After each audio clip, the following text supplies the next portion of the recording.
Hello, hello. This is Jamie. Welcome to Quilt Like an Artist.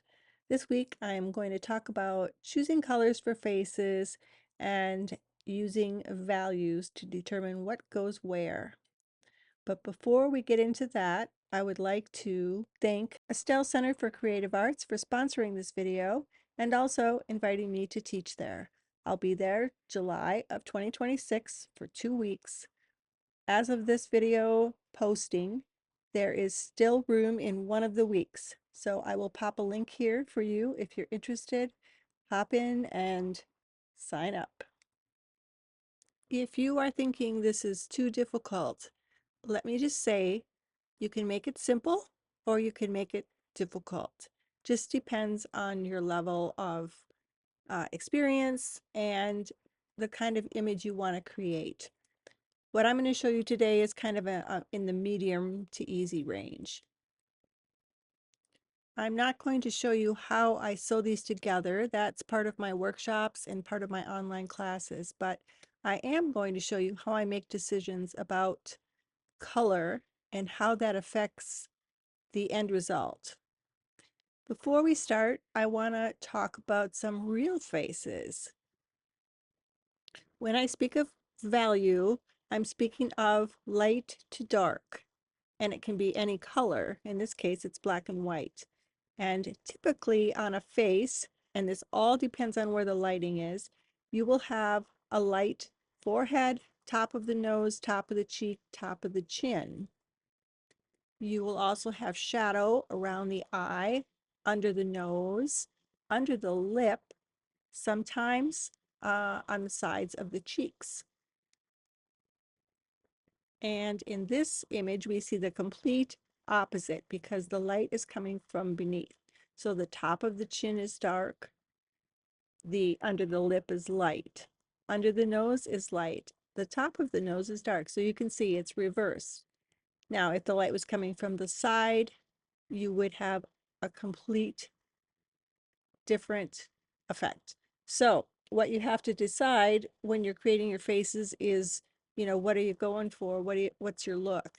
And I would suggest, if you haven't done it before, start with the image that we talked about first, where you have the light coming down from the top.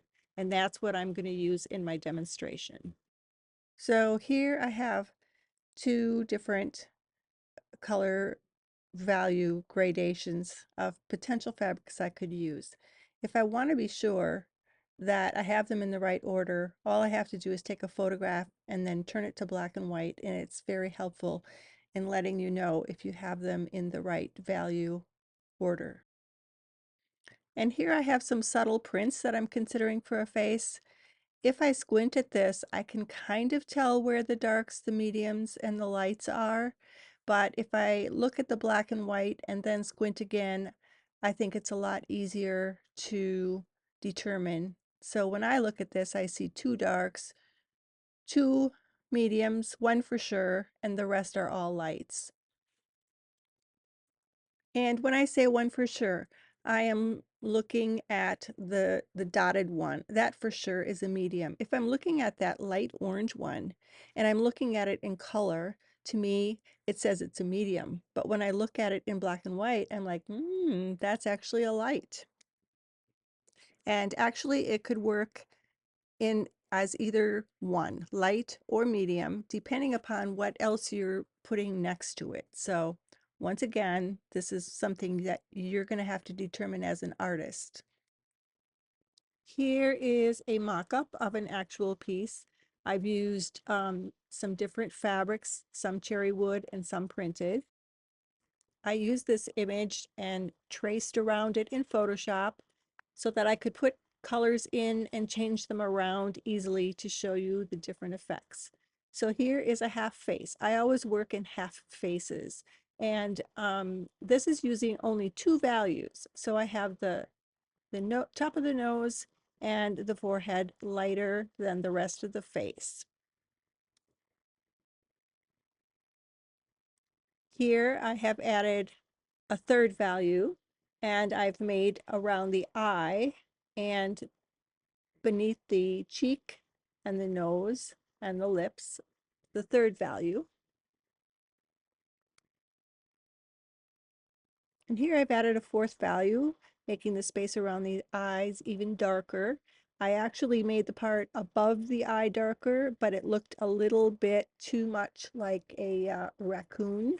So I pulled it back and just made the eyes, this right and left side of the eye darker.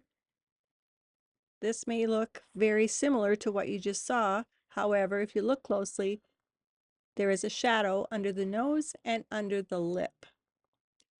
So here I've taken the half face and just mirrored it so that you can kind of get an idea. Typically, I like to use two different patterns that I've drawn to get a different look so it doesn't look so robotic. But if you do use the same one over, there are a couple things you can do to soften that robotic look. One thing is just to tilt one side of it so that it tilts in. It's the same exact image, but it's not completely 100% mirrored. In addition to tilting it, you can also do a darker side, which makes it look like a shadowed side.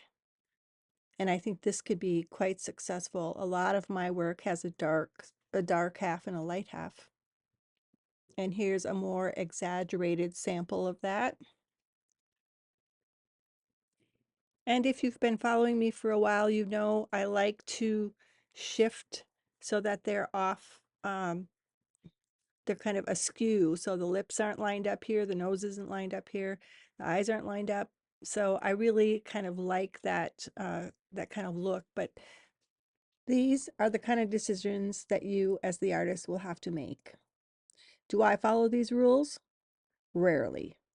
If you go to my gallery and have a look at the last 2 years of quilt making, you will see most of my faces are way out there.